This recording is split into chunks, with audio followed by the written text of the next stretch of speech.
Good morning. Just thought I'd do a quick video to kind of further explain some of the topics I touched on in earlier videos. Mostly talking about what is landrace, what the definition of landrace is, and how we manage landrace populations and dual purpose populations and small populations. So in one of the other videos, I thought I explained it and then watched the video back, and I didn't really explain it all that well. So my theory on landrace is, if we were to make a scale of +10 to -10 and put wild animals over at -10 and most conventional animals over at +10, landrace should be as close to 0 as possible. So we have wild animals, and then some of those populations are endangered, and we've got conservation efforts to save them and whatnot. So, you know, maybe human influence takes them a little further away from -10, closer to that 0 mark. Feral populations, which are domestic animals turned loose into a landscape and have managed to survive, they fall somewhere between 0 to -10, because of course we're typically trying to manage those populations typically by culling for the purpose of trying to terminate and eradicate that species, because they're invasive and damaging to the environment they're in. So because of that human influence, that moves them closer to 0 on that scale. And then landrace, if we want to imagine we start with a feral animal that's at 0, and then we start selecting the bulls for breeding, well, that probably adds a point. We start selecting the females, that probably adds a point. We start providing them a feed, that probably adds a point. If we start using hormones for reproductive work, you know, if an animal's pretty and we like her, but she doesn't want to conceive, so, you know, we throw everything the vet has at her to get a calf in her or a lamb in her. Well, you know, she's not working in her landscape yet, we're forcing her to, so that probably adds a point. If we start weighing these animals and really focusing on production and start feeding for production, that adds a point. If we're showing these animals and we start breeding them AI because, well, you know, 3 counties over there was a bull that won the provincial show, well, that probably adds a point. Everything we do as a human that intervenes with what nature wants to do with the animals probably adds a point, taking it closer to +10. So these are what we call a landrace animal. Robert Lynch for years kept these animals, these cows, and you know, he would just keep his best bulls back every year and go from there. And if the cows didn't perform, he culled them. We now run small herd of only about 15 animals, give or take. The numbers go up and down every year. We start managing now by keeping multiple bulls and exposing multiple bulls to the herd all at once. And what that does is, instead of having one bull or one ram or even one boar, we use the same principles on the sheep and the pigs, but we'll just speak about the cattle for right now.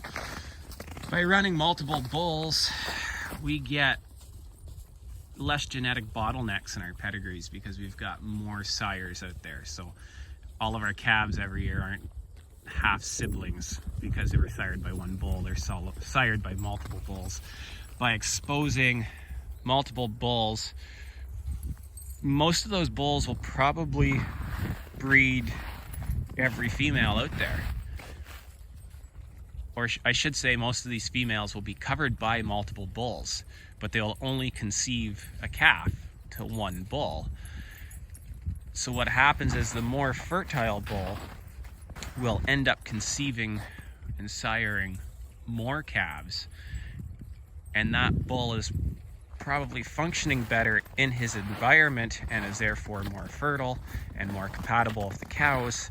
So he's siring more calves. We're not trying to go through all of our bulls every year and decide who's the best bull and pick them out. No, we kind of just go through, pick out the weak ones and steer them and not use them for breeding, and use everything else because we're trying to breed a nice average.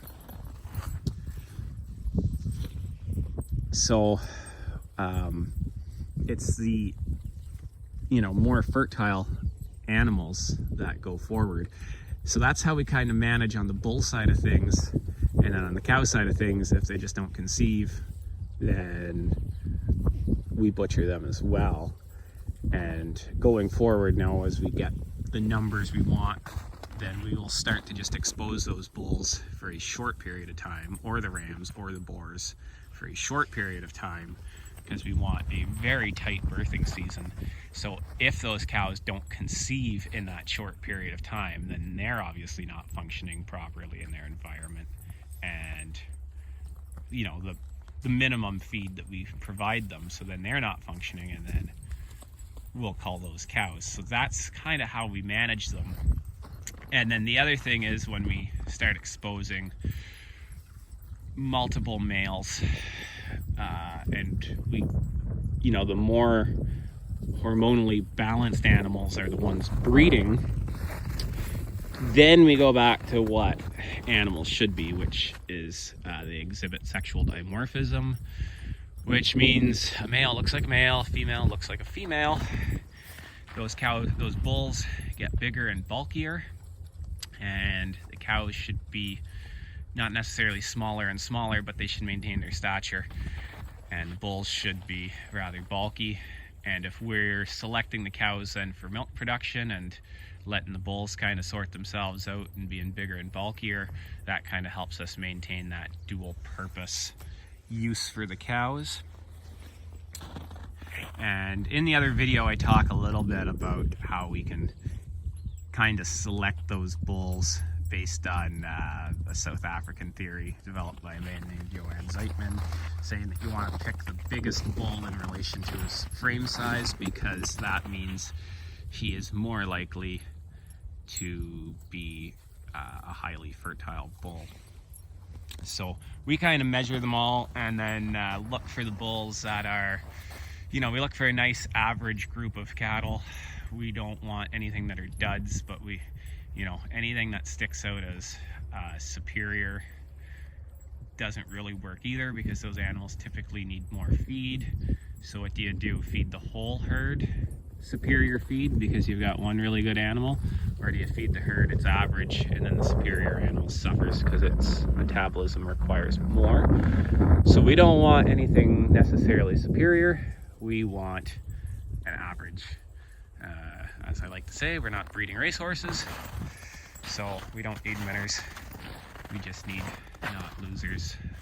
I wish I remember the name of the guy that said that. He was a Norwegian or Swedish geneticist, but it made a lot of sense in my mind. So anyway, hopefully that clears up what I didn't discuss or cover in the last two videos about the cattle and the video of me with the bulls.